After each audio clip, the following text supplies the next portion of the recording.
nossa palestra, né, o nosso painel, ela vai de continuidade realmente ao que o Douglas começou, né?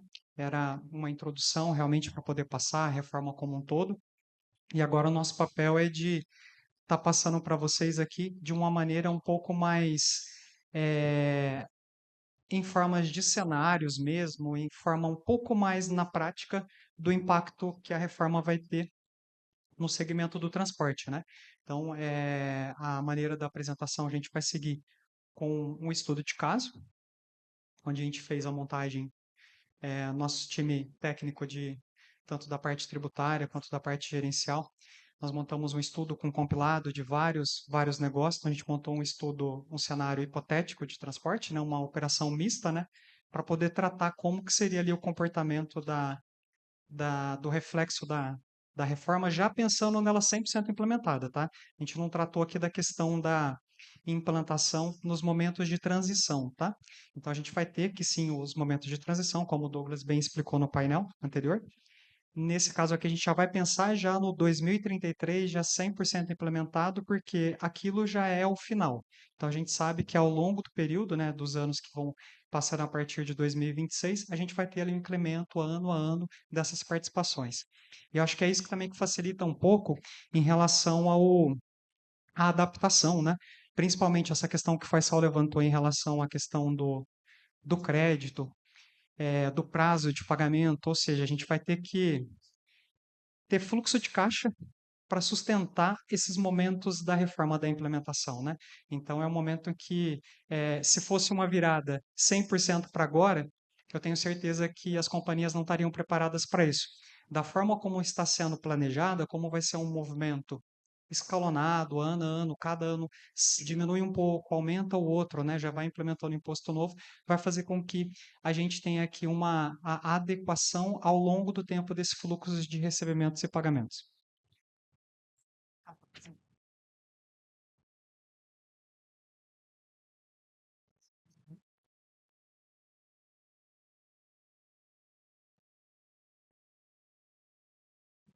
Carlos, eu vou quebrar o protocolo. Imagina. Não vou fugir, não. Você vai aqui embaixo, porque vai fazer a apresentação muito bacana. Bom, gente, então aqui vai ser, vou estar passando para vocês então o impacto da reforma tributária na logística, né?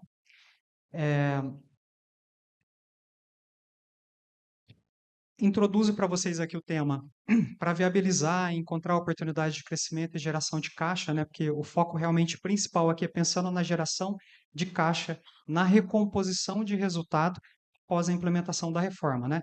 Então a gente precisa ter uma compreensão real da reforma e de forma essencial para que a gente venha aplicá-la corretamente dentro dos nossos negócios, né? Embora a gente ainda esteja ainda dentro da fase de regulamentação, né, a gente pode sim simular, né, os efeitos fiscais com base nas informações que a gente já tem disponibilizado para a lei, né? Além disso, a gente pode também realizar as análises da ótica do empreendedorismo, que é a palavra que eu acho chave hoje para a gente olhar aqui, com esse olhar um pouquinho além do habitual da questão da apuração do tributo em si, né? A gente está aqui rodeado de empresários, de empreendedores, que com certeza, em cima dessas questões que a gente vai colocar e apresentar em relação ao que é permitido crédito, o que não tem mais, o que fazer, pode ser que surjam aqui novos negócios, né? Nova geração, né? Acho que é até uma questão do comportamento da terceirização, né? Ela pode ser algo que a gente encontre como um meio aqui de um outro negócio, né? Antes de iniciar, o Douglas até comentou no painel anterior, mas só para frisar para vocês, a reforma ela não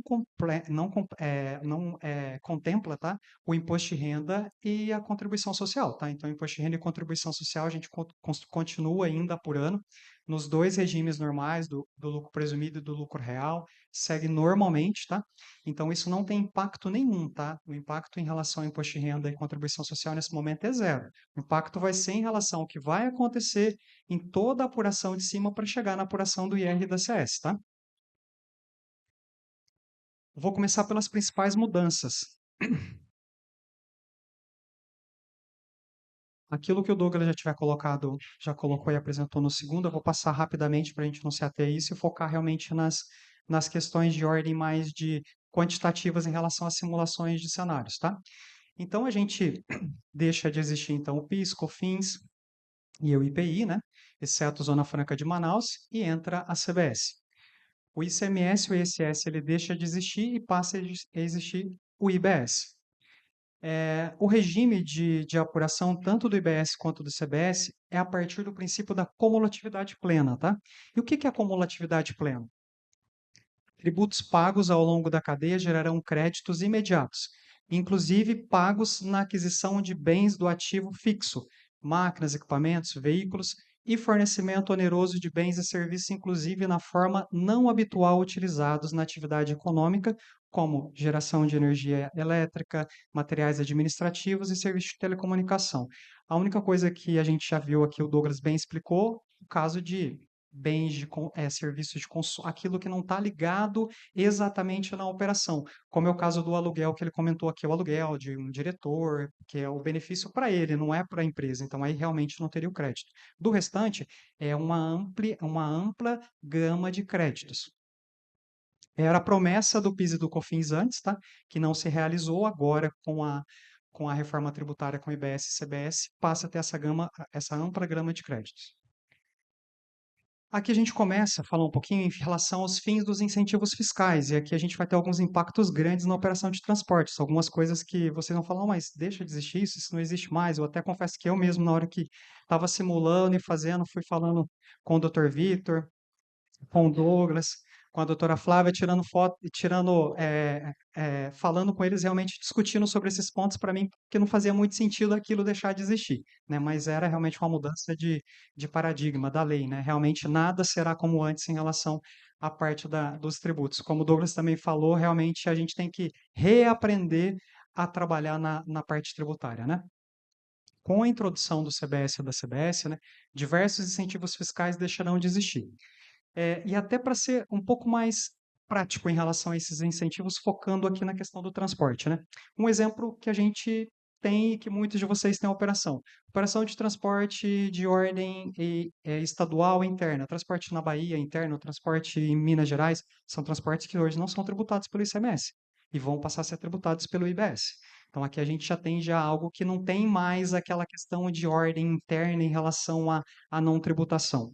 Não tributação e operação de subcontratação de transporte, como acontece na maioria dos estados, inclusive São Paulo. E até mesmo em relação sobre esse ponto da subcontratação, aquela faculdade do nosso subcontratado, seja ele PJ, na emissão do conhecimento rodoviário, não faz sentido nenhum.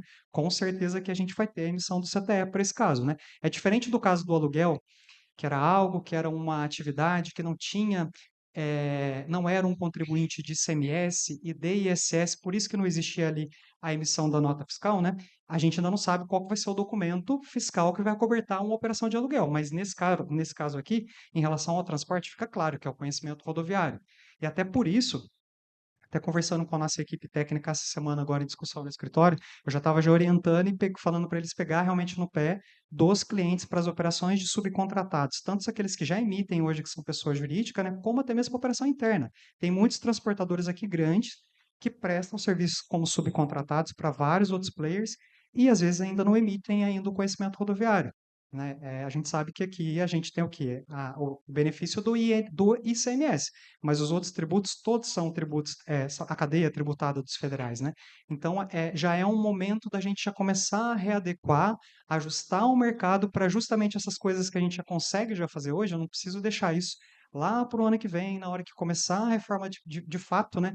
Eu começar a correr atrás em relação a normatizações que eu já posso já aproveitar hoje e com certeza com isso também criar mais controle, né? De gerenciamento de informações. A outra questão também que deixa de existir o diferimento do ICMS no transporte de fertilizantes agrícolas. Então, temos bastantes clientes que também transportam insumos agrícolas e hoje é diferido. Isso não vai acontecer mais. Carlos, posso só fazer um comentário aqui breve? Acho que é importante também dizer para vocês que, assim, não é que vai deixar de existir o benefício A, o B ou C. Fato é, nenhum estado mais vai poder ter a prerrogativa de falar, olha, para a operação interna aqui de transporte de produto A, o B ou C, aqui em São Paulo não vai ter o ICMS. Isso não existe.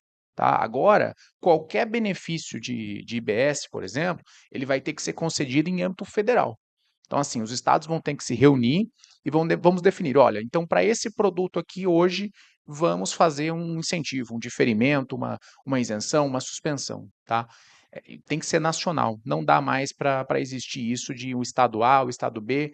Então, isso é positivo, isso gera uma uniformidade, né? Mas isso, por outro lado, também acaba tirando um pouco do espaço que tanto os empresários quanto os próprios estados têm de atrair investimento, né? Porque assim, a gente estava comentando disso numa outra ocasião. Por que você, empresário, vai construir uma operação grande num estado da Bahia, por exemplo? Faz sentido realmente manter uma operação? Boa parte dessas operações existiam em razão de incentivos fiscais, né? Agora, não tendo mais essa prerrogativa de conceder unilateralmente esses benefícios, como que fica, né? Será que a reforma, nesse aspecto, ela vai trazer realmente um desenvolvimento regional positivo? Porque assim, o que me parece é que vai acabar concentrando cada vez mais as operações relevantes nos estados de grande arrecadação, né? Que se o tributo vai incidir onde está o meu consumidor, onde está o consumidor relevante no Brasil? É sul e sudeste, né? Então isso acaba tendo efeitos aqui, não positivos também, né? Porque no fim das contas, aqueles estados que o único incentivo, a única forma como ele tinha de atrair alguma competitividade local, que era via incentivo fiscal, isso foi tirado dele, né? Então, acho que isso é importante deixar claro aqui para vocês. Com certeza, eu acho que até pegando esse gancho, Vitor, acho que aí entra também o ponto de o nosso cenário hoje, muito do cenário hoje de logística, o polo de indústrias, muitas indústrias hoje foram concentraram-se em várias partes do país através de benefícios fiscais, né? E uma vez que esses benefícios eles deixam de existir, será que essas empresas elas vão continuar onde elas estão, né? Será que hoje a gente dentro dos negócios de vocês hoje de transporte, vocês já não tem esse cliente que é um cliente que é potencial na sua operação, que só está lá por uma questão fiscal, e que a partir do momento que isso não sendo normatizado, não tendo mais esse benefício, não faz sentido ele estar lá, para onde que ele vai, né? Como que ele vai impactar isso no negócio de vocês? De verdade, esse é o principal, esse vai para o caminho dos principais insights que a gente quer deixar aqui para vocês em relação a essa mudança em relação ao comportamento de mercado em função da implementação da reforma tributária e do impacto que ele vai ter nas empresas de vocês, não só do ponto de vista quantitativo em relação à apuração fiscal. A imunidade tributária do IBS e do CBS no transporte internacional. Então, benefícios que continuam, tá? Aqui é mais referente, assim, de uma forma, um contexto geral. Os 4 itens aqui, a gente tem aqui a presença da exportação, tá? Da exportação do serviço, seja o transporte, entregue realmente internacionalmente. Então, isso a gente tem previsão legal, já existe, isso não mudou. Em relação tanto para o IBS quanto para o CBS, aquele entrega em portos, aeroportos, recintos alfandegados, também isso também é normal.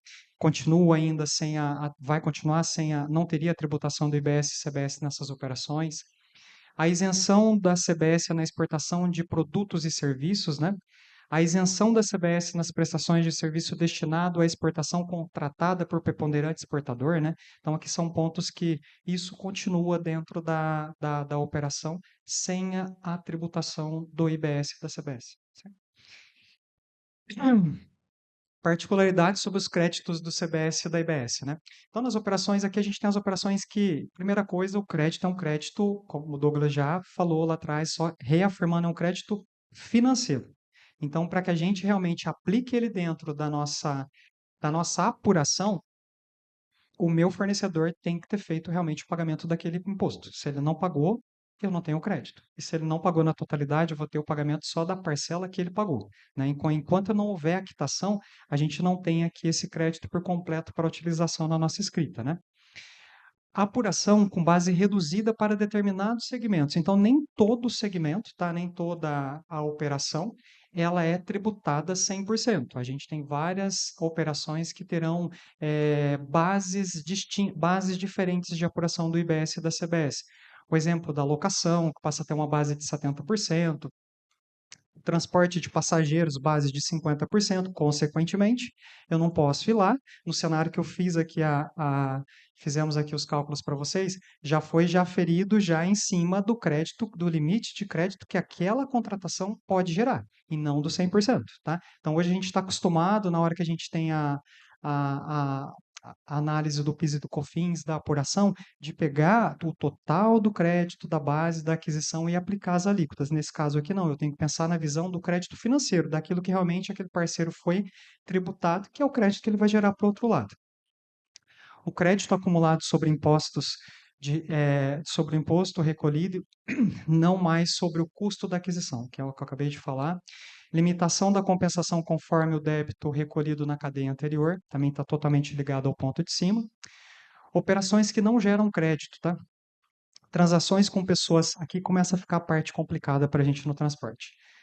Transações com pessoas físicas, mesmo na condição de folha de estágio. Consequentemente, aqui também cabe folha de pagamento. Folha de pagamento, olha o tamanho do peso da folha de pagamento hoje no transporte.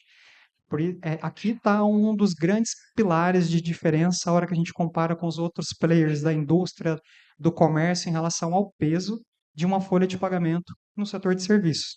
Na nossa empresa, ela representa mais de 80% do nosso custo direto é a folha de pagamento. Na maioria das transportadoras, esse número está girando hoje, em média, 30%, 25%. Então, assim, é um número muito expressivo. Consequentemente, eu tenho zero de crédito de IBS e de CBS nessa operação. Operações com empresas do MEI, Simples Nacional incentivado. Douglas comentou no painel anterior em relação ao Simples Nacional. Então, o Simples Nacional, a partir da reforma, passa a ser um Simples Nacional que a gente tem apelidado ele como Simples Nacional híbrido, né? Então a gente vai ter ali os dois, tem um regime do Simples Nacional gerido de duas formas. O Simples Nacional com o regime beneficiado, que tem os benefícios. Não vou entrar aqui na questão do INSS, tá? O INSS, nos dois casos do Simples Nacional, tanto o regime, nesse regime híbrido, tanto no normal quanto no beneficiado, ele continua operando normalmente desde que tenha a previsão na Constituição em relação à não tributação dele. No entanto, a parte dos tributos de ordem federal, municipal e estadual, que a gente tem lá a cadeia hoje do ICMS, ISS, IPI, PIS, COFINS, Imposto de Renda, Contribuição Social, esses mudam e agora quem queira, a empresa que queira optar pelo efeito de estar com os efeitos dela na reforma tributária, né, ele passa a recolher os tributos que foram substituídos pelo IBS e CBS de acordo com a empresa normal que está no lucro presumido e no lucro real. Consequentemente, ele gera o crédito para o adquirente do serviço do produto dele. Se ele não fizer isso, ele só gera o crédito daquele pedacinho daquele imposto que está dividido em várias dentro do DAS dele lá, que complementa o pagamento geral dos tributos, né? E aqui é onde pega, né? A gente tem o quê? Grande parte das nossas operações hoje do transporte, muitos de vocês hoje, né? Tem operações aqui de subcontratados. Subcontratados, pessoa física. Muita gente anda com pessoa física. Cadê o crédito de pessoa física? Que não tem. Então a gente não tem nenhuma normatização, nada de previsão legal de crédito de pessoa física, mesmo que na qualidade de subcontratado. O mesmo vai para o Simples Nacional. O MEI, então, para mim, o MEI é a mesma coisa que a pessoa física em relação a isso, tá? A pessoa jurídica do Simples Nacional ainda cabe ainda uma adequação para que aquele subcontratado, orientado, ajustado, e consequentemente ele vai aumentar o preço dele, ele pode sim, para ele ser competitivo e não sair do mercado e continuar ainda oferecendo o serviço dele para vocês transportadores, ele vai ter que aumentar o preço dele, porque ele vai ter que destacar aqui, optar pelo reflexo se adequar às normas da reforma tributária, mesmo que no Simples Nacional, para que ele gere crédito para a cadeia de cima. Só que para ele gerar esse crédito, ele vai aumentar o preço dele, tá? As exceções aqui em relação ao Simples Nacional, que é o que recolhe o IVA, que é o que eu falei, o IBS e o CBS, né? Aí sim ele vai passar a gerar o crédito. Na apuração do IBS e CBS, tributos sujeitos às mesmas regras de incidência com local de recolhimentos e contribuintes, isenções, reduções de base. Isso tudo o Douglas passou no painel anterior. Eu vou passar mais rápido aqui para não ficar me atendo a esses pontos, tá? Em relação à incidência, tá?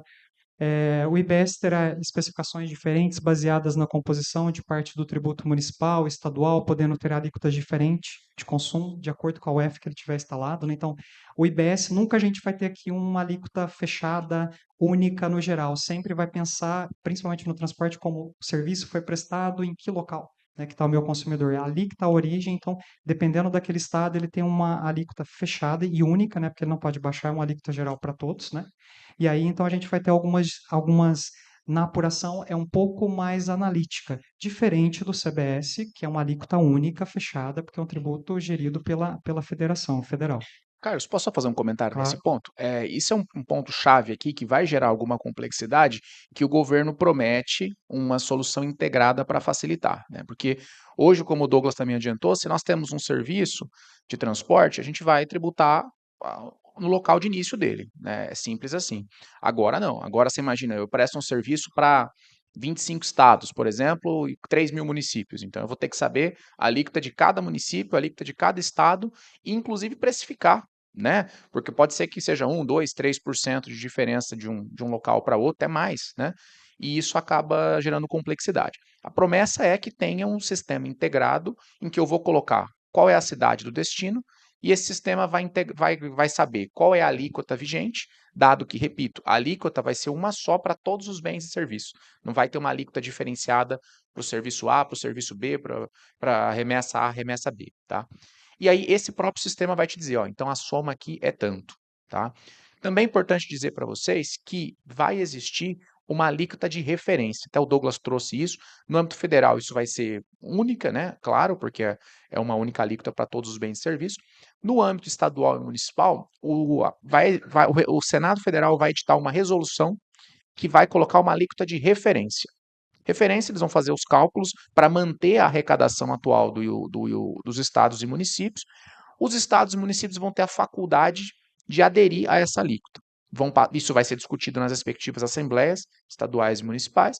Vão decidir manter ou não. Se eles decidirem não manter, eles vão ter que legislar, então, dizer qual que é a alíquota vigente naquele município. Tá? E até acho que esse é um ponto importante que deve trazer uma competição saudável entre municípios, que é, poxa, temos que criar condições atrativas para atrair aquele consumidor de alta renda, que é o consumidor que vai ter maior consumo. Porque quanto mais consumidores, quanto mais consumo eu tiver aqui no meu município, maior a arrecadação do IBS que eu vou ter. Então, acho que isso acaba trazendo também um efeito positivo para o sistema de incentivar municípios e estados a investir em infraestrutura, que é essencial aqui para o serviço de transporte, investir em saúde, educação, enfim, segurança pública, em todos os aspectos para você ter uma melhor qualidade de vida ali para aquele consumidor.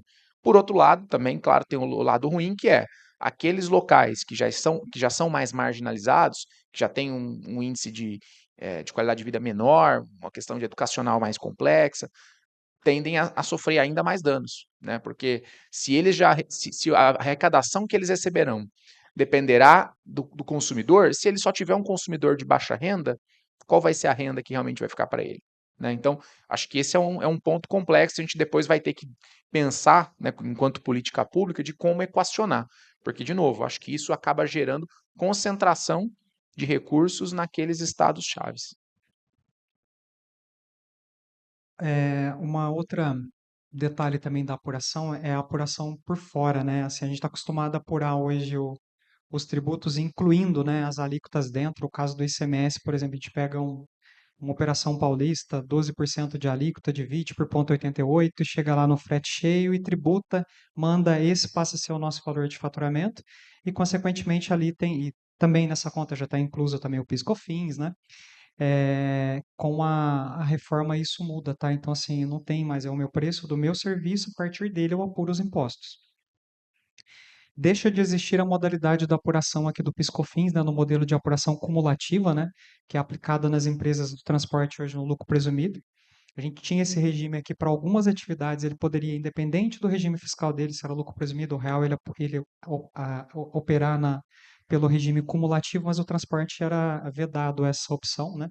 Então só cabia para o transporte rodoviário de cargas a opção de apurar no modelo cumulativo, que é o que a gente tem ainda até hoje, se eles estando no lucro presumido, tá? Então isso deixa de existir, tá? Então empresas do lucro presumido vão apurar a CBS da mesma forma que a empresa do lucro real apura a CBS.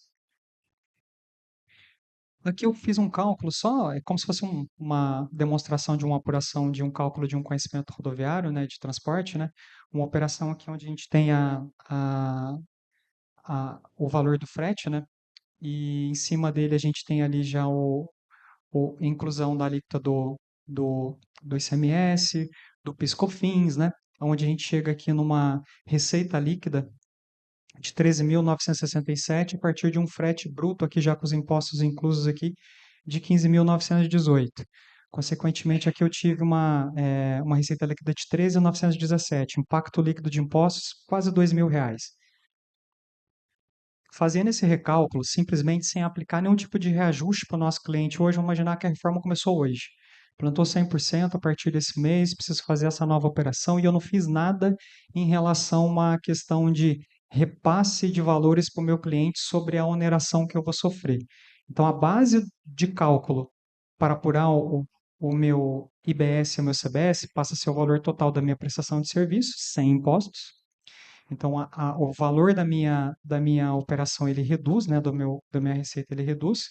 As alíquotas que nós utilizamos aqui, tá? A gente utilizou a alíquota ainda, uma alíquota teste, tá? Que é a que está hoje sendo publicada, ela vai ser entre 16, 17 para IBS, 9, 10 ou até 11 aqui para o CBS, tá? Então, a gente trabalhou aqui com 17 no IBS e 10% no CBS. Atribuímos também aqui um custo médio pelos estudos que nós fizemos aqui de vários cenários aqui em relação a qual que seria uma base plena aqui de créditos em termos percentuais para as empresas do transporte, né? Então, chegamos numa alíquota bem próxima de 70%. É claro que cada uma dessas aquisições terá um peso aqui de crédito. Aqui no caso aqui é como se todas elas dessem crédito de 100%, tá? É só para a gente ter uma noção do impacto, né? Onde a gente chegaria aqui com o valor apurado de impostos de 1.029, a base da receita foi menor, consequentemente por isso que o imposto é menor, mas a nossa receita líquida cai aqui em 16%, ela vai para 11.682.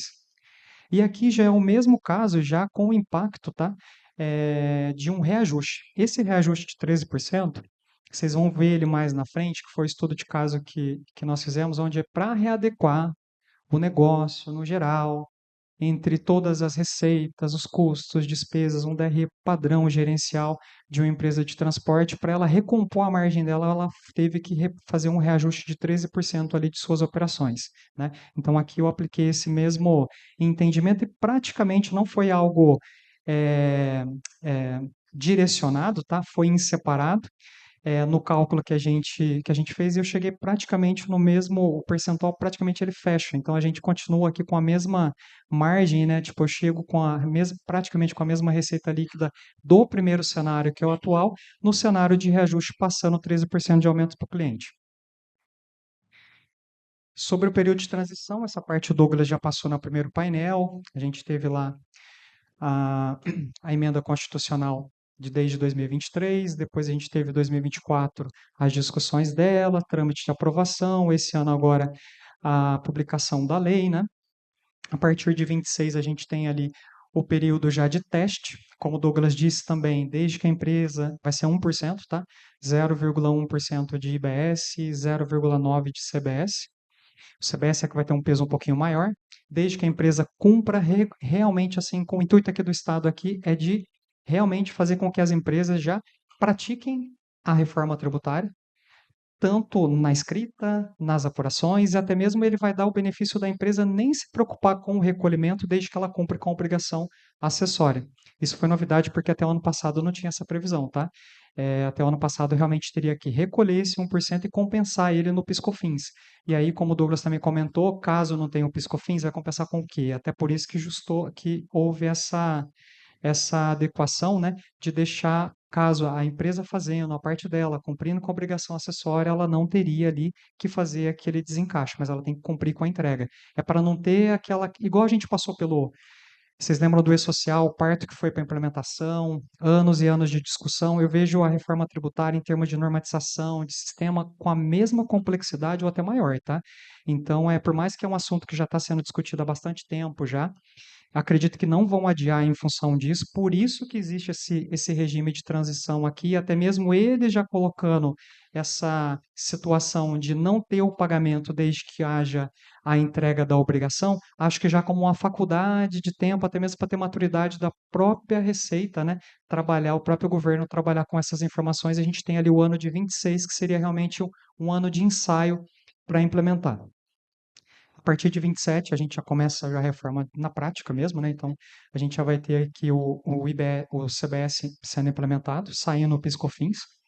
E aí tudo aquilo que a gente já falou em relação, porque as bases são muito parecidas de um tributo com o outro, então tudo aquilo que a gente fizer eu não posso deixar para fazer, porque o IBS vai começar só em 29, que é o peso maior que o ICMS. Eu já tenho que fazer esses movimentos, porque na hora que chegar o 27, que muda tudo, a regra é, em termos de compliance, de controle, é a mesma, né? Então, para eu já não tomar prejuízo em relação a essa falta de ajustes que eu não tenha feito. De 29 para frente começa a transição para o IBS, que termina em 33. Implementação da reforma tributária na empresa. E aí, por onde que eu começo?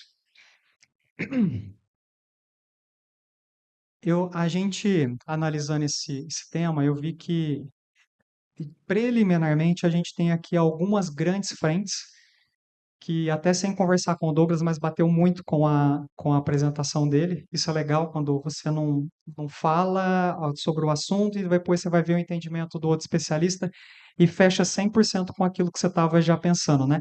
Na questão, já pensando nos negócios mesmo, né? Então, aqui já é algo que é, a gente precisa trabalhar uma ampla qualificação dos nossos cadastros na parte de parceiros. Isso depois o Márcio vai falar um pouquinho para vocês em relação à parte de sistemas, onde que o sistema vai poder nos ajudar em relação como uma ferramenta para isso, porque não dá para fazer isso de ordem manual, é surreal o movimento que tem, e a gente tem que ter um controle aqui muito afiado em relação a tudo isso. E é uma atualização, não é mais aquela atualização anual, se a empresa mudou de regime ou não, aquilo é real time, aquilo precisa acontecer. Então, os pilares aqui são aqueles. O Visual Rodopar hoje já tem essa base de cadastro muito bem estabelecida na parte de qualificação cadastral. Acredito que a gente vai ter ali algumas outras macros conversando com o Márcio em relação à parte principalmente sobre o Simples Nacional, que agora passa a ter esse regime híbrido, né? Então a gente pode ter sim essa faculdade de ter parceiros nas duas situações, embora eu acho que o mercado vai focar realmente ali para o Simples Nacional que esteja dentro da reforma, porque não faz sentido contratar um Simples Nacional que não está na reforma. Mas até que isso esteja implementado, ou às vezes acontece, tipo, vou fazer um evento pequeno, tal, vou lá na padaria e pega, não Simples Nacional normal. Eu preciso ter cadastro para trabalhar ela, né? E a revisão de contratos e parceiros pensando na questão da adimplência fiscal. Eu vejo que hoje a grande maioria de vocês hoje tem que enviar sazonalmente aqui os demonstrativos fiscais, a situação fiscal da empresa de vocês para os embarcadores, para seus clientes. Agora que os nossos fornecedores chaves do transporte terão que fazer isso para vocês. Porque para você saber se realmente aquele crédito do qual você está comprando uma peça, está comprando um pneu, está comprando um serviço, ele vai se monetizar e se vai receber ele, você tem que saber com quem que você está operando. Então, já nem falo aqui na questão do Simples Nacional, que eu já falei para vocês que já tem ali a vedação e como tem que ser. Aqui é além do Simples Nacional. O Simples Nacional aqui é a questão básica, aqui em termos de entendimento de qualificação. Aqui a gente já entra já por uma operação de ordem de negócios. Então, com quem eu estou operando? Né? Se aquela empresa que eu estou operando, ela é uma empresa que eu posso confiar que ela vai estar pagando lá o tributo dela e ela não vai onerar depois a minha carga fiscal na hora do momento caixa, porque senão eu que vou ter que arcar com aquele pagamento sem ter recebido, né? De fato, na verdade, sem ter recebido o crédito, né, para pagamento, porque o crédito é um crédito financeiro, não mais um crédito com base na aquisição, adquiri, registrei na minha contabilidade, no meu fiscal, tomei o crédito, abati e mandei o DARF. Não, não é mais assim, né? Carlos, posso fazer um comentário também nesse aspecto? Claro. Eu acho que esse é um tema essencial e que a gente pode pensar até numa questão contratual, né? Porque, veja, hoje nós não temos a preocupação de se o meu fornecedor vai pagar, não vai pagar. Para ICMS, Douglas até colocou isso, é um pouco mais complicado. Você tem realmente autuações aí de inidoneidade que acabam gerando algum constrangimento. Mas para PiscoFins, pouco importa a carga incidente do fornecedor, pouco importa se ele pagou, fato é, eu tenho a nota fiscal, eu consigo creditar do valor do meu custo de aquisição. Agora, a regra é outra, né? Então, uma das formas que a gente vai ter aqui, além, claro, da conversa, né? A gente vai ter que fazer um pente fino nos nossos fornecedores e identificar se eles realmente estão pagando. Né, fazer um trabalho de fiscalização dos nossos fornecedores, né, gerar um compliance interno. Mas a questão contratual ela pode ser relevante, porque num eventual fechamento de um negócio, a gente pode colocar contratualmente, olha, você é responsável pelos seus tributos e você tem que recolhê-los, sei lá, até 5 dias ou até 10 dias depois da operação. Porque, reforço, quanto antes houver o recolhimento do tributo, antes eu vou poder me creditar financeiramente dele. Então, acho que esse é um ponto legal aqui também para a gente pensar, né? Em qualquer contrato que nós formos fazer, até numa minuta padrão, a gente estabelecer um prazo, né, para o nosso fornecedor fazer a quitação, comprovar essa quitação, sob pena eventualmente de reter alguma parcela do preço, ou eventualmente aplicar uma multa, enfim. Acho que isso fica na discricionariedade contratual, mas pode ser uma amarra importante aqui também, para a gente assegurar essa conformidade fiscal. Eu vejo que, infelizmente, a gente passa a ser um braço do fisco, né? A gente passa a ser os agentes fiscais agora, seremos nós, né? Porque a gente vai ter que fiscalizar o outro se o outro pagou, porque se o outro não pagou, para mim ele não é interessante, ele sai, né? E aí eu mudo de fornecedor. Então, olha para que nível que está indo, né? Para que eu possa realmente manter o meu crédito. Que se eu não fizer isso e eu operar o meu comprador, ele foi lá, ele comprou uma peça com um fornecedor que não tem crédito, com um fornecedor que está inadimplente, com um fornecedor que está em RJ, né? Ou outras situações, e que não. Olha o tamanho do prejuízo que ele pode trazer depois ali para o negócio de nível de imediato para fim de caixa, né? O mapeamento, então, dos fornecedores e parceiros também, na questão de quantificar o impacto dos custos e despesas das aquisições de seu produtos e principalmente serviços, né? Então, o cenário que eu vou apresentar aqui não tem nenhum impacto de aumento dos players do efeito reforma em termos de reprecificação. Então, aqui só está o quê? O efeito dos negócios em relação à parte de operação fiscal, né? Mas, um exemplo, a PB passa a gerar crédito de IBS e CBS para os nossos clientes. E eu tenho que estar adimplente com esse imposto para poder gerar esse crédito para a cadeia de cima. Então, e consequentemente, a minha prestação de serviço, ela vai ser onerada porque eu vou pagar muito mais tributo que eu pago hoje. Eu não estava na minha conta, no meu tributo hoje, essa arrecadação. Então, os transportadores, no caso, eu estou falando aqui em relação a PB, mas assim, principalmente em fornecedores chaves, tá? Gerenciamento de risco, escolta, seguro, entre outros grandes players, tá? Você já tem que saber qual que é o impacto de aumento que eles vão ter. Por isso que a gente tem aqui esse um ano, que é o ano de 2025, mais o ano de 26, que é o ano de alíquota teste, para trazer tudo isso para dentro e planejar. E agora esse planejamento que a gente tinha antes, a gente sempre falava, eu tenho que ter um planejamento, orçamento básico do ano. Planejamento de 5 anos. Agora eu não vejo que é mais planejamento de 5 anos, é planejamento de 10. Ou no mínimo para 2033 eu tenho que ter um planejamento do meu negócio, como que ele vai estar até lá, né? Então tudo isso para ajustar realmente com esses principais pares aqui, para que realmente eu saiba qual o efetivo aumento que eu vou ter que chegar para o meu cliente. Não adianta eu chegar para o meu cliente e repassar um aumento de preço sem ter, de fato, visto qual que é o efeito da carga para o geral, da onde eu estou inserido, né? Então, o meu subcontratado, se eu tiver que continuar com ele operando no Simples Nacional, que vai aumentar, entre outros serviços, a parte da indústria, a gente já viu que em termos de produtos, eu acredito que não vai haver assim uma oneração direta pela reforma tributária. Claro, a gente vai ter aqui os efeitos inflacionários que seguem tendo, mas não diretamente igual o caso dos serviços que, além da questão da inflação, né, vão ter também a questão do impacto direto pelo aumento dos tributos. Aqui eu só estou simulando aqui, passando para vocês em relação ao processo mais básico, depois o Márcio até na parte que ele vai falar um pouquinho de sistemas, né? É mais umas macros de para ilustrar realmente a gente tem aqui dentro de um processo de compras, né? A gente tem que capacitar a equipe de compras, né? A gente tem que investir na equipe de compras. Então, o nosso comprador hoje ele não vai ter que ter mais aquele nível de só buscar um melhor produto, um melhor serviço no melhor preço. Ele vai ter que ter ali uma análise da viabilidade da questão fiscal, né? E até mesmo saber da questão negocial em relação à saúde financeira do player com quem ele está negociando, né? Para depois aquilo se transformar. Então, aqui a gente está falando de uma requisição, que depois vai virar, teve o orçamento, que depois virou um pedido de compra. Então, tudo isso são processos que precisam estar bem estruturados dentro de um negócio, né? Então a gente vai ter que realmente investir dentro dessa área. A área de compras hoje, né, de insumos dentro de uma empresa hoje vai ser o coração do negócio. Então, a gente falou primeiro da parte de cadastros, falamos em relação à parte contratual, em relação a envolver realmente ali o jurídico, a parte realmente negocial para colocar garantias para que realmente vocês tenham o crédito realmente a partir do momento em que efetivou a compra, Passado a data, na data em que efetivamente ele teria que pagar o tributo dele, que ele pague para que vocês tenham realmente aquele crédito para compensar. E do outro lado, para que tenham uma compra eficiente, né? Não só na questão normal que todos vocês estão acostumados a ter hoje em relação a qualificar e aprovar o pedido, o orçamento que está com o melhor preço, mas o orçamento que está com a melhor condição financeira, aquele que gerou o melhor fluxo já com impacto fiscal. Deixa eu dar uma travadinha.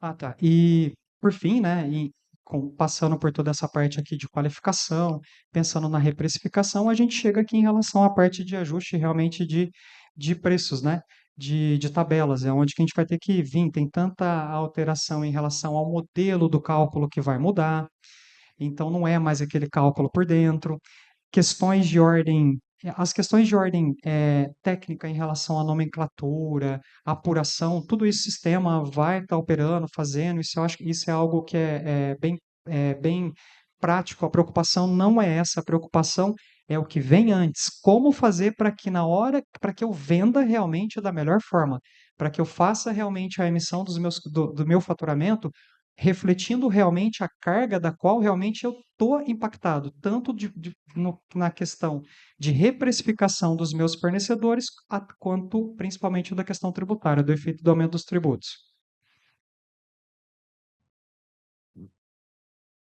Aqui eu vou passar então agora o case de uma análise de uma operação realmente de um DRE gerencial, né?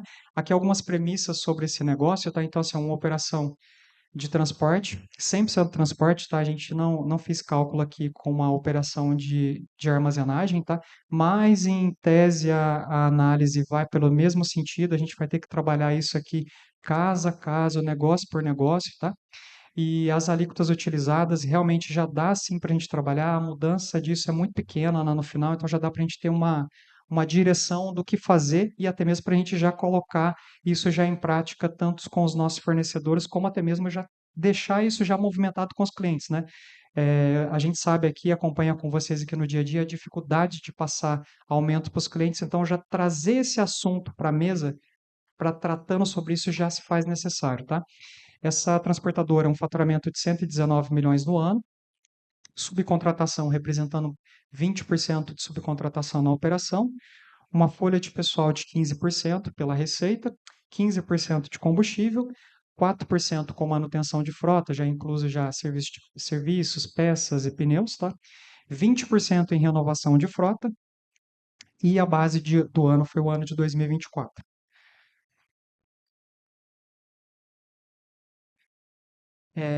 Aqui já é a parte de mais de uma síntese desse estudo, né?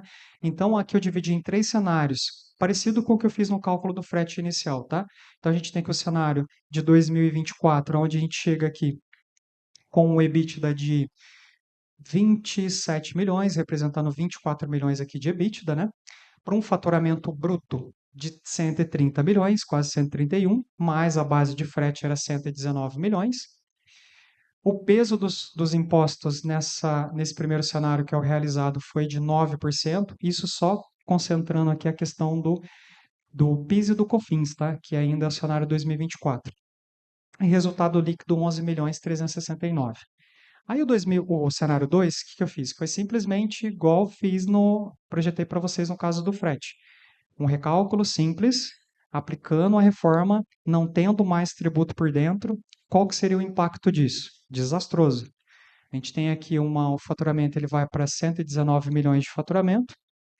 A nossa base, o nosso PIS e COFINS na verdade, o nosso CBS, o nosso IBS, ele sobe para 10%, só não subiu mais porque a minha base de faturamento ela foi menor, foi reduzida pelo cálculo por fora. Com isso, a gente apura um EBITDA de 15, quase 16 milhões, cai de um EBITDA de 24 para 15 e chega num resultado líquido que antes estava em 9%, vai agora para 3.700, representando 3%. Então, a tragédia total aqui em relação a isso. Aí, o que a gente fez aqui em relação para recompor isso? Para recompor, a gente teve que repassar o aumento. Mais uma vez lembrando, não tem aqui a reprecificação, o impacto do cenário, do impacto dos nossos fornecedores, só tem em relação É como se os fornecedores não tivessem sido impactados, né? Então, a gente teve aqui um aumento de faturamento na ordem de 3%, onde eu subo aqui a minha base de 119 milhões de faturamento para 134 de frete base, tá? Ali, frete, taxas, tudo, mas não tem nada de impostos, tá? Aí a gente chega aqui com o imposto de CBS e IBS na ordem de 12%, então ele aumenta, a base é maior. E aí, com isso, a gente chega no EBITDA de 27 milhões de reais, o mesmo EBITDA de 24% que eu chego no primeiro cenário, já atingido no cenário realizado, e os 8% aqui de mais casa decimal, tá? Mas é 9% aqui em relação à parte do resultado líquido, 11 milhões 369. Com isso, análise macro, a gente tem aqui um aumento de impacto grande no CBS, que é onde que, em todos os cenários que a gente fez de análise, fiz acho que umas 10 análises aqui em situações realizadas mesmo, de cases reais mesmo de operações de transporte, tá? Todos o CBS é o que mais aumenta. O IBS, que é o que substitui o ICMS, pela natureza de ampliar a gama de crédito, tá? Embora a gente tenha ali vedações em relação a alguns, como o caso da pessoa física, das subcontratadas, mas isso já não gerava crédito no ICMS, né? Só que como agora a gama dos créditos aumenta, e o case aqui em específico que eu fiz para vocês, ele teve uma renovação de frota muito grande, aquele crédito foi à vista, né? Isso fez com que a gente tivesse aqui uma redução de 2% aqui, comparando com o ICMS para o IBS. Mas isso daqui não significa que em todos vocês a gente vai ter essa situação, tá? Vai ter a particularidade de cada negócio, tá? A gente teve aqui um aumento geral de tributos, tá? De 3%, porque o CBS aumentou 5%, o IBS diminuiu 2%. E aí a manutenção do EBITDA, essa análise final aqui foi só entre cenário 1 e 3, que já é o cenário reajustado, tá? Aqui é o DRE gerencial, tá? Que serviu de base para toda essa. Depois eu vou mandar esse material para vocês, que serviu de base para esse estudo, tá? Aqui a gente tem, em relação a, como eu falei, a parte dos créditos, tudo já parametrizado em relação à base que cada um deles geraria. O caso do frete PJ, PF, gerando zero, só gerou crédito aqui aquele PJ que não era do Simples Nacional, né? Aluguel com base reduzida do crédito e por aí vai. Todos os insumos que tinham aqui créditos de base reduzida, né, para apuração do IBS e da CBS foram recalculados, tá? Então, outros pontos de atenção aqui sobre esse negócio, tá? Que aqui é onde que é mais atenção daquilo que eu perdi e qual que foi o impacto dele. E o que eu ganhei que foi positivo, que é um diferencial. A gente teve aqui um impacto negativo de imposto de 4,5, ou seja, eu fiquei onerado em 4,5 de impostos. Eu poderia ter pago 4,5% a menos de impostos perante a minha receita se eu tivesse tido o crédito da subcontratação. Nesse caso aqui, só de crédito de subcontratação para esse negócio de um faturamento de 119 milhões, ele representa 6 milhões e 100 aqui de crédito, tá? Em números gerais. E o outro caso, que é um caso positivo, que é o 7,7 de efeito positivo dentro da minha apuração foi realmente aqui as aquisições, tá? Como foi uma operação de uma renovação grande, de ordem de 20% aqui de renovação no ano, né, de frota, né? Então ele teve uma base aqui positiva de gerando 8 milhões e 900 de crédito, né? Então isso fez com que a gente tivesse aqui uma compensação de forma bem satisfatória em relação à parte da compensação dos tributos anteriores. No entanto, mesmo assim, a gente sai ainda, ao final, o segmento fica oneroso. O estudo de caso em questão teve uma premissa apenas um resultado fiscal, como dito, nada de reprecificação. Não foi aplicado esse estudo de caso aqui a recomposição de preço de mercado, em razão da qual prevemos um aumento significativo, principalmente das contratações de serviço. Algumas considerações finais antes aqui de chamar o Márcio para falar um pouco do sistema, tá? Baseado nos estudos da reforma tributária, né, nós podemos preliminarmente já concluir que a logística sofrerá um aumento expressivo da carga tributária, isso em função da representatividade da folha de salários, como dito já no início, que ela pesa muito no transporte, a gente não tem crédito, da subcontratação de pessoa física e de pessoa jurídica do Simples Nacional incentivado, se assim continuar, e se ele sair do Simples incentivado for para o normal, vai aumentar o preço, consequentemente também a gente vai ter ali esse impacto. No entanto, vimos que as empresas que trabalham com maior concentração em folha própria terão, com frota própria, né, terão um impacto menor de aumento da carga fiscal, tanto pela possibilidade do creditamento de 100% do IBS e CBS na aquisição de veículos, máquinas, equipamentos, como também pelo creditamento integral destes tributos pagos pelo fornecedor dos ativos a ser aplicados diretamente como crédito financeiro na totalidade a partir do pagamento. Sobre esse ponto, não, deixa eu só falar, depois eu abro para o Victor. Fica também a mensagem aqui que a gente precisa cada vez mais planejar e direcionar todos os nossos gastos e investimentos aplicados em nossas empresas para que possamos atingir sempre o melhor resultado. E isso, claro, sempre respeitando as regulamentações. A gente é super conservador em relação a negócio e com a reforma não tem mais como fazer diferente, não tem mais jeitinho. Então, assim, o pessoal que realmente não trabalha de forma correta, esses vão estar fora do mercado. Então, é uma readequação de processos de estrutura, né? Então, isso vai trazer aqui para quem já está estruturado, para quem já investe nessa parte interna de controles, isso aqui vai ser a reforma, ela traz uma vantagem em relação àquela competitividade desleal.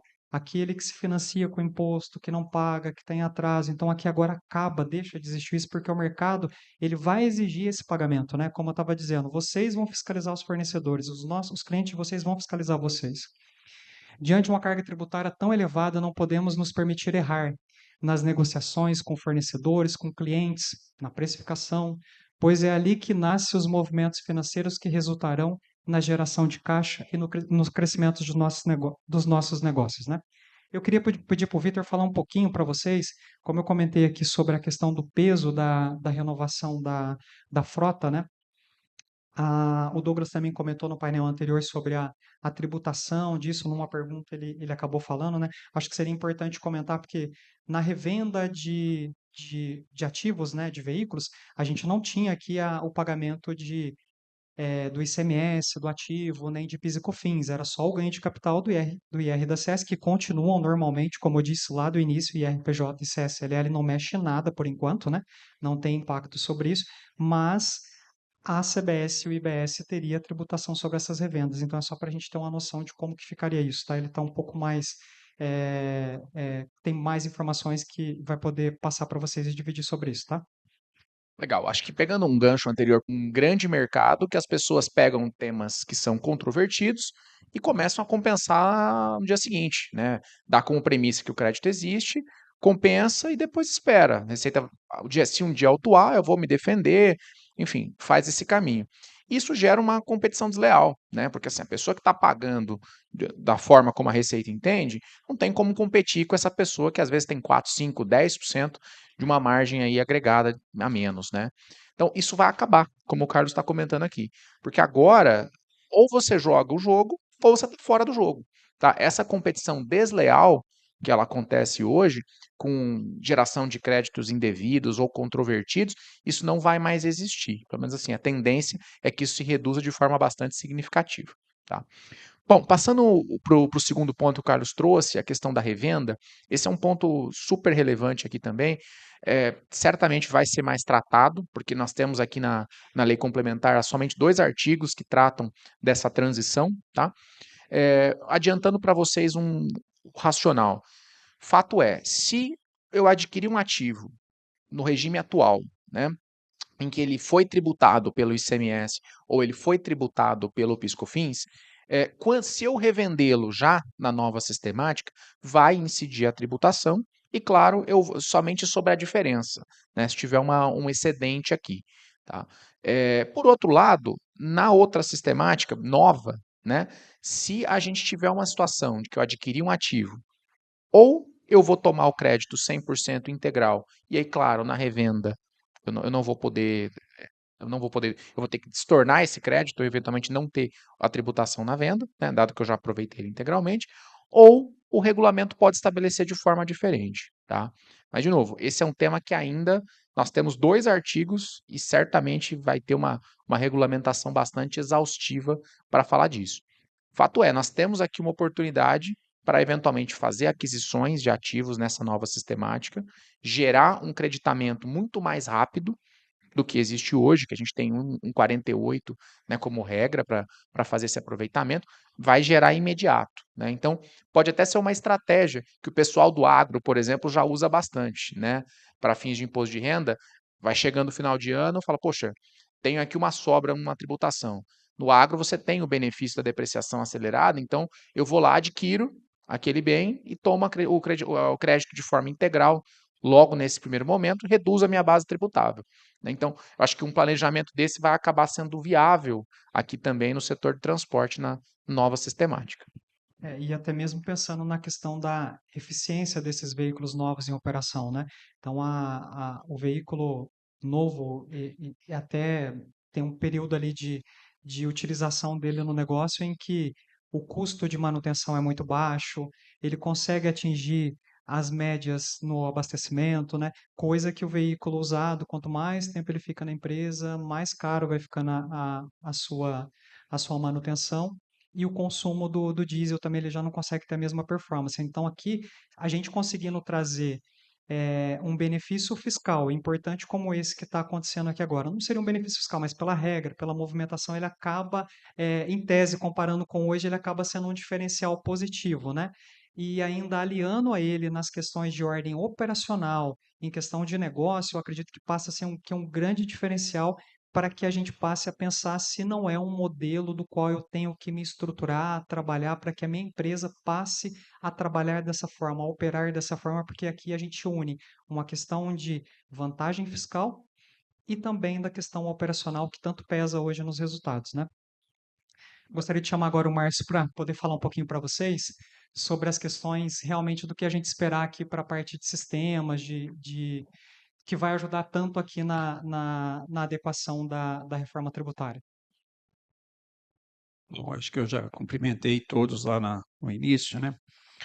É, se fosse fácil, não teria graça, né? A gente já quase não tem problemas, né?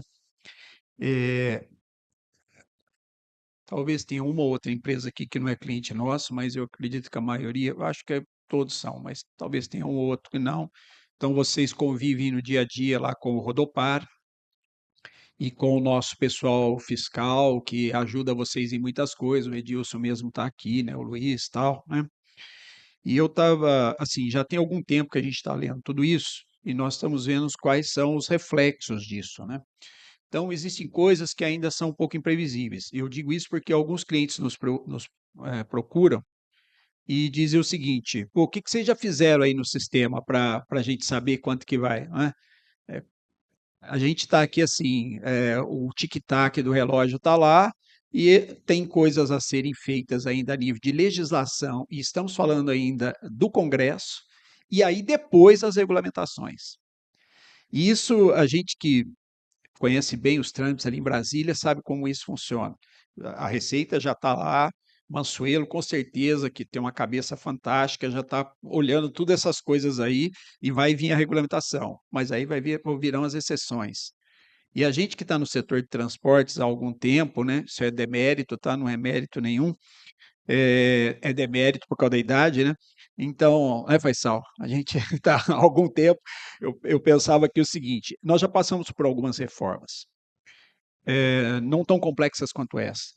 E temos clientes aqui que são empresas mais novas, com 10, 12 anos, mas nós temos clientes aqui com mais de 50 anos de vida, e a gente tem vários desses a nível Brasil, a gente hoje tem 300 empresas, temos aí, enfim, dos 20 maiores empresas de transporte, 12 são clientes nossos, então a gente está com uma gama de clientes muito fortes e alguns que chega a ter 75 anos. Nós temos um cliente que fez 100 anos esse ano.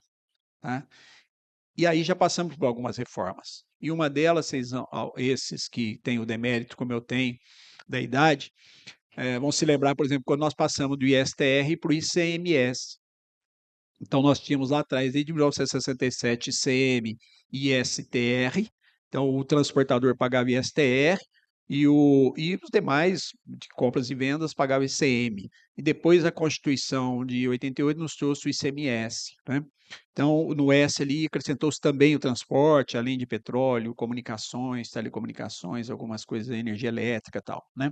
E ali já foi uma grande mudança para nós.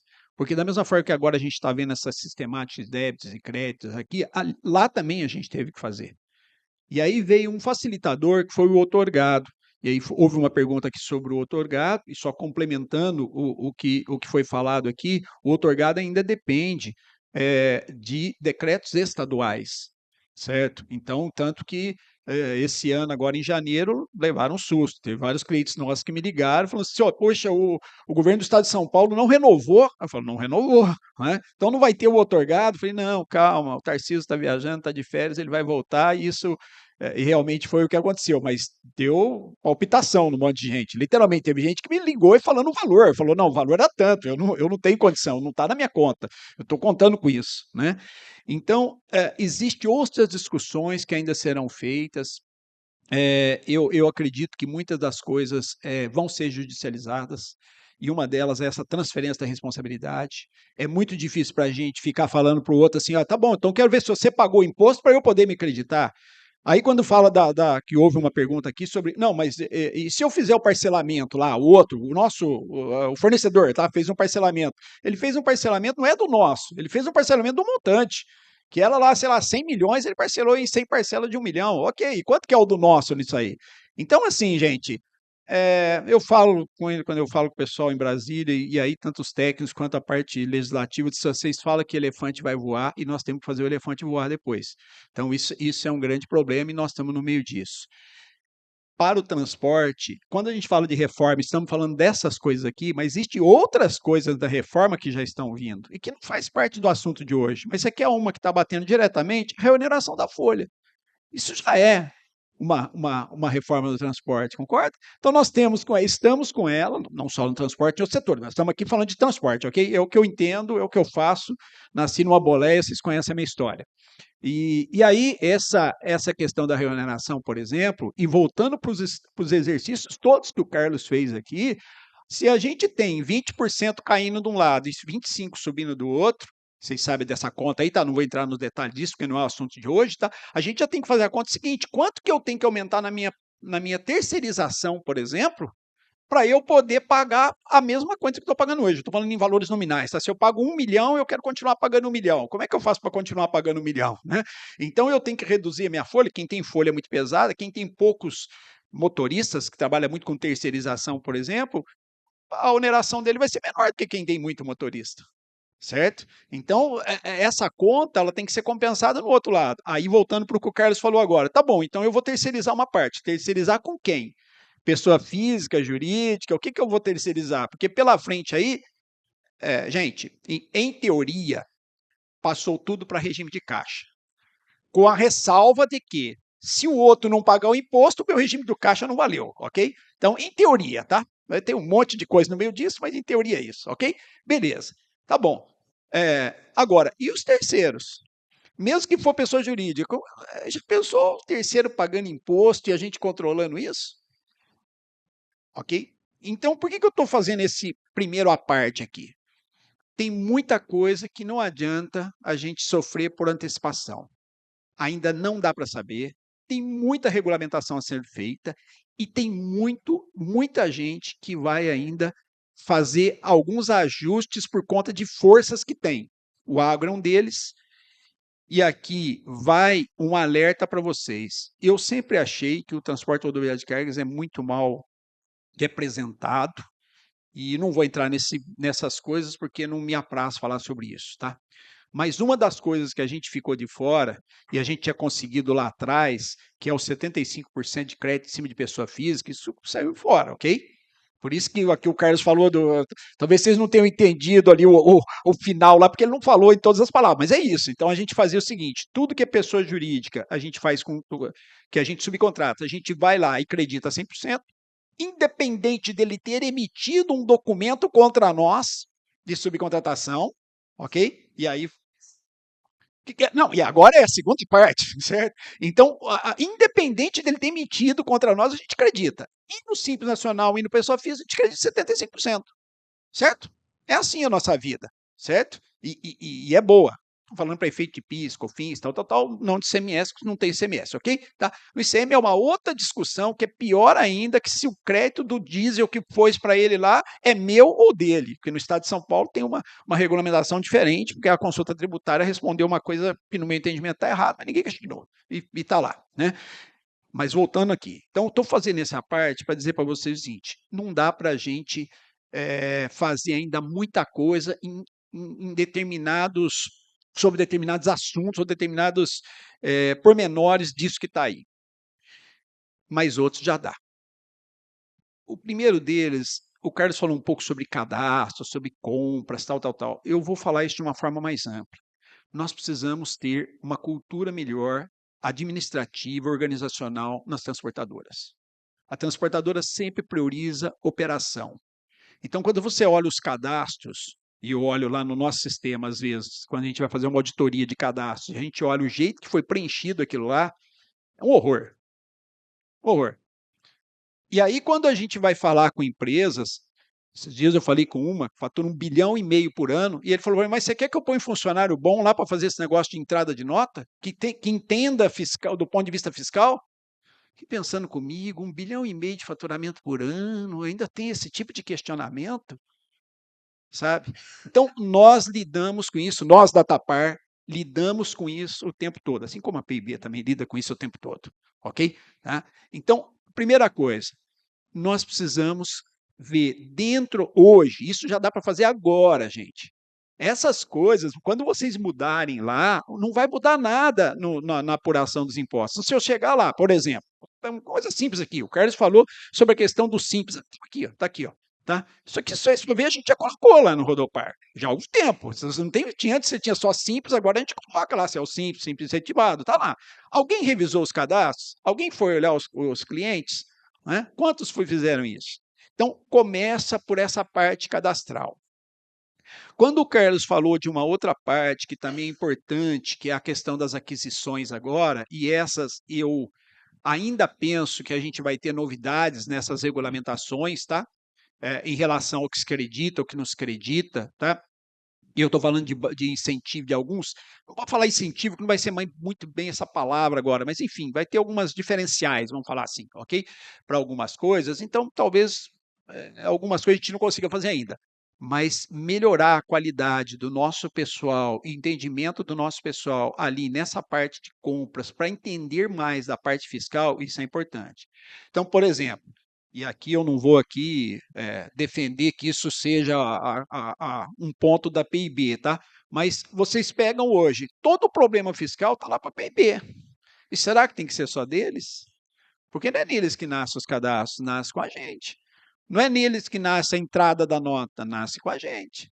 Então, será que a gente não tem que fazer agora um trabalho, aí eu estou falando a 6 mãos, tá? Vocês, da Tapar e PIB, para revisarmos todas essas questões e vou além. A questão de simulações. Falou-se um pouco aqui, o Carlos fez uma simulação. Certo? Se o total lá, final, vai ser 27, 28, 29, tá? Hoje a gente já consegue fazer simulações. Um dos pilares até do 4.0 é simulações. Então, eu acredito que esteja na hora da gente começar a fazer esse primeiro trabalho, que esse trabalho independe daquilo que a gente vai fazer em termos do que virá para nós, em termos de algumas regulamentações, que é essa questão dos cadastros. Muito bem, cadastros, parâmetros, tarefas, tudo isso. A questão de processos. Essa é outra coisa importante. Eu não vou generalizar, mas vou dizer que uma boa parte das nossas empresas ainda tem uma questão de não olhar processos, não criar procedimentos adequados, com documentação, com treinamento. Primeiro que a gente tem um problema seríssimo nas empresas que é turnover. Infelizmente, como a gente não estrutura essa parte, a pessoa vai embora e leva o conhecimento com ela. É muito comum, e eu digo que é diário na Datapar, o pessoal ligar para a gente e dizer que alguma coisa não está funcionando. Aí você começa a apertar, fala, mas tem um cadastro errado. Ah, então, mas e a pessoa cadastrou? Ah, então está com um funcionário novo, ele não sabia, não sei o quê, tal, tal. Muito comum. Por quê? Porque nós não temos o hábito, não temos a cultura no nosso setor de estruturar processos, procedimentos, documentações e treinamentos, para que não se perca o conhecimento quando uma pessoa sai. A gente não tem. E atualização de conhecimento, né? Porque o sistema muda muito. Acabei de falar, por exemplo, de um campo. Imagina, eu não imagino quantos 1000 campos nós mudamos em um ano no sistema, tá? De criação de novas coisas e tal. Não vou nem falar de atualização. Só daquilo que está lá, do básico, que a gente ainda perde, né? Outra coisa importantíssima, tá? A questão de responsabilização. Gente, eu fico consternado quando eu estou conversando sobre sistema ou venda de sistema. O meu papel ali é um pouco mais comercial, de vez em quando um papel mais de ajudar na estruturação, mas e o pessoal fala assim para mim, mas você espera que eu tenha ali pessoas que ele vai errar e eu vou responsabilizar ele por errar? Ele não sabe. Então você diz o seguinte, eu falo isso para as pessoas, falo assim, fala o seguinte, quando você contratar uma pessoa, você está sendo contratado, você vai receber um salário, tá? Você não precisa fazer nada certo e nem pode deixar, que lá na frente vai ter alguém para corrigir o que você está fazendo. Então, me parece que é assim a nossa contratação, quando eu ouço, quando as pessoas dizem isso. Então, assim, a responsabilização, agora só lembrando, responsabilização tem que ter empoderamento e tem que ter conhecimento. Conhecimento é responsabilidade nossa. Ignorância dos colaboradores é responsabilidade da empresa. A ignorância é a falta de conhecimento. É responsabilidade da empresa transmitir conhecimento. Agora, se não tem condição, se não consegue aprender, é outro assunto, ok? Mas, só que a partir do momento que você deu o treinamento, que a pessoa conhece, a responsabilização também tem que ser do usuário. Agora, tem nível para cada uma dessas coisas. Outra coisa que me preocupa bastante a gente tem uma questão de gestão contábil, fiscal, de maneira geral, e tributária, que a gente está sempre atrasado, já perceberam? Nós nunca trazemos isso para tempo real. Quando a gente fala, e eu vou aqui pedir a vocês que pensem muito nisso, nós temos que trazer a contabilidade, o fiscal e o tributário para diário. Porque antes, o que nós tínhamos? Nós não tínhamos tudo eletrônico. Então, o que acontecia?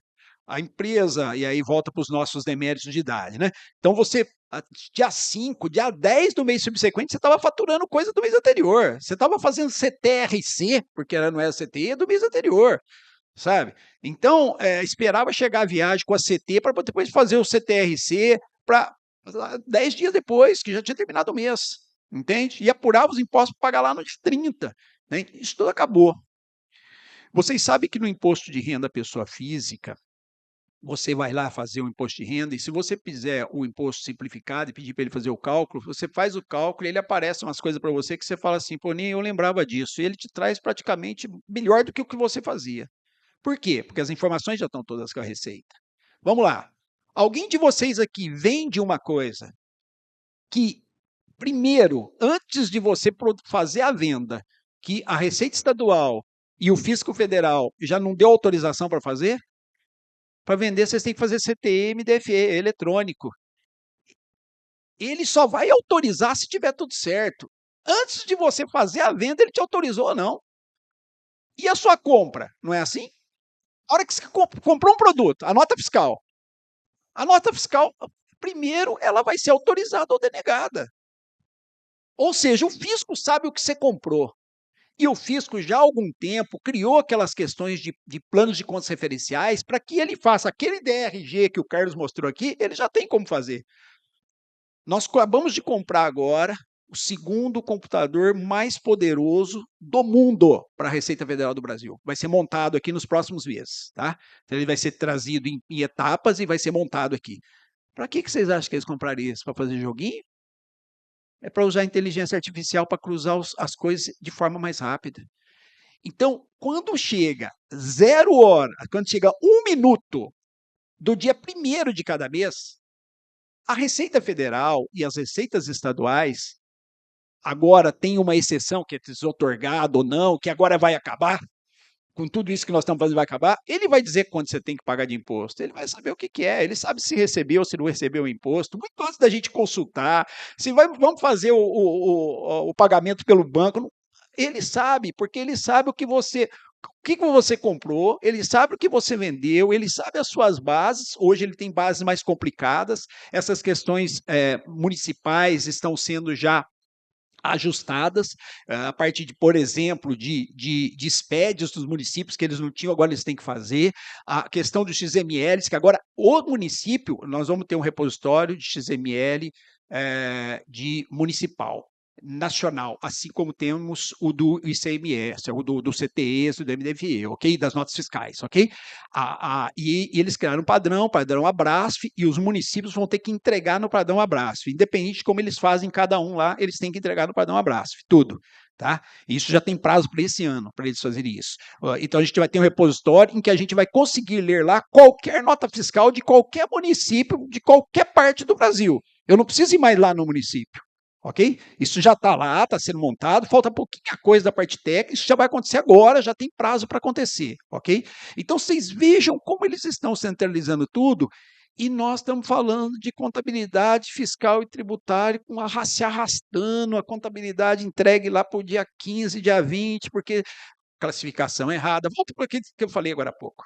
Né? Se você faz tudo certo, se você está conferindo a cada dia o dia anterior, e não há surpresa, porque tudo que você comprou ou vendeu é eletrônico, não há surpresa, não dá para, eu tenho que esperar mais um pouco, não há surpresa. Nós temos ainda algumas coisinhas que faz parte de acerto de conta, de umas outras coisas que a gente vai ver um pouco mais à frente aí. Sobre a questão das simulações, né? O que nós estamos montando lá? Bom, primeiro, para vocês saberem do ponto de vista de sistemas, além dessa parte cadastral, que a gente adequou tudo aquilo que era possível, não só cadastral, mas movimental, tudo aquilo que era possível adequar dentro de tudo isso que vocês falaram, já está no Rodopar. O que não é possível, porque ainda não foi regulamentado, a gente tem uma noção de como a gente vai fazer, depende de algumas coisas para a gente saber, alguns detalhes só, para saber onde que a gente vai colocar determinadas coisas. Se vai ser no município, se vai ser no estado, se vai ser como uma empresa como um todo, enfim, tem algumas coisinhas que ainda depende das regulamentações. O restante a gente já fez. E um outro trabalho que a gente está fazendo lá é essa questão das simulações. Então, a gente está criando, vocês sabem que a gente tem uma equipe também para criar indicadores, de Power BI, né, que faz vocês conhecem o grupo da Tapar, dentro da TechSys a gente tem algumas coisas assim, que é criado, voltado mais para essa parte de indicadores, e a gente criou algumas views, alguns indicadores ali para fazer essas simulações. Então, ainda depende, volto, de algumas alíquotas, a gente está trabalhando com alíquotas padrões, mas a gente trabalhou isso, já estamos trabalhando isso para poder ajudar vocês. E daqui, e eu vou chutar aqui 60 dias, tá? No máximo, a gente já vai ter algumas definições que já vai nos ajudar a finalizar esses indicadores, para poder ajudar vocês também. Mas independente disso, a outra parte, que é essa parte cadastral e movimental, ela já está correta. Vou dar exemplo de coisas práticas, tá? Nós temos alguns clientes nossos, e uma boa parte deles, alguns estão aqui, que eu sei porque eu os vi aí, que, por exemplo, faz toda a entrada de notas fiscais automáticas no sistema. O que é fazer uma nota fiscal automática no sistema? Você tem um pedido de compras, o Carlos falou sobre pedidos aqui, e aí as coisas vão ter que estar muito corretas nessa parte de pedidos. O sistema nosso identifica uma nota que veio do Cefaz, pega essa nota, vê que na tag XPED, tem o número do pedido, ele vai lá, consulta esse número do pedido, olha se está tudo ok, pega o XML, compara com o que nós esperávamos receber, os impostos, tá, os valores, tudo isso, e dá entrada na nota fiscal automaticamente, já fazendo. Vocês sabem que nós trabalhamos com entrada única de dados, a gente da Datapar sempre fez isso, então quando você dá uma entrada aqui, ele já fez o fiscal, o contábil e o financeiro num único ponto, além de parte de estoque, quando é o caso, ok? Num único ponto, fazer tudo isso automaticamente. De forma que eu não preciso que o usuário fique classificando isso, mas para isso, voltando à questão das tarefas, tem que estar tudo correto, ok? Esse é um exemplo de a gente fazer tudo no sistema de uma forma que não vai ter erro lá na frente. Só que para isso, o cadastro de produtos vai ter que estar tudo ok, a parte nossa, o pedido tem que estar tudo ok, a parte de tarefas tem que estar tudo ok, senão ele vai classificar tudo errado, jogando para o fiscal, tributário e contábil errado.